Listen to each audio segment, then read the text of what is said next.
আমাদের মহান ভাষা আন্দোলনের প্রতীক পবিত্র শহীদ মিনারকে ঘিরে গড়ে উঠেছে টয়লেট। এই চরম অবমাননা ও নোংরা পরিবেশের বিরুদ্ধে তীব্র ক্ষোভ প্রকাশ করেছেন সাধারণ মানুষ। ছুরিটোলা মডেল সরকারি প্রাথমিক বিদ্যালয়ের মাঠে ঘটে এই ঘটনা। এই বিষয়ে প্রধান শিক্ষিকা মোসাম্মৎ সাদিয়া তানজিম জেরিন সাংবাদিকের মুখোমুখি হয়ে ঠিক কী বললেন, চলুন সরাসরি তার মুখ থেকেই শুনে নেওয়া যাক। কম্পিউটার এই ধরনের বিষয়গুলো রাখার জন্য আমাদের এই অস্থায়ী শেডটা নির্মাণ হচ্ছে। তো অস্থায়ী শেডটা নির্মাণ করতে যে মূলত শহীদ মিনারের পার্শ্ববর্তী স্থানটা নির্বাচিত করা হয়েছে। এখানে সংশ্লিষ্ট প্রকৌশলীরা ছিল, থানা শিক্ষা অফিস, জেলা শিক্ষা অফিসের বিভিন্ন হিসাব নিকাশের পরে আমরা ওই সাইটটা নির্বাচিত করেছি।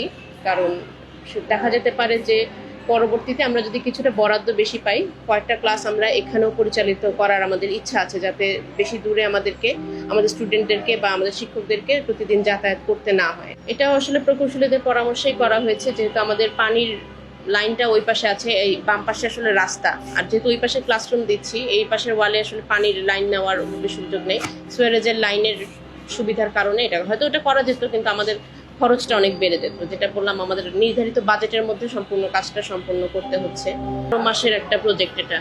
18 মাসের মধ্যে আমরা একটা মেজর সময় আমাদেরকে এটা গ্রীষ্মকালে ক্লাসটা পরিচালনা করতে হবে। এখন যদি আমরা এই পূর্ব বা পশ্চিম পাশে দিই, সেক্ষেত্রে এটা খুবই সাফোকেটিং হবে এবং ঘরটা আসলে প্রচণ্ড উত্তপ্ত হবে। মূলত ছাত্রছাত্রীদের স্বাস্থ্যের কথা চিন্তা করে গরমে আমাদের শিক্ষকদেরও যাতে কষ্ট না হয়, এই জন্যই ওই পাশটাকে নির্বাচন করা হয়েছে এবং যাতে শহীদ মিনারটাও রক্ষিত থাকে।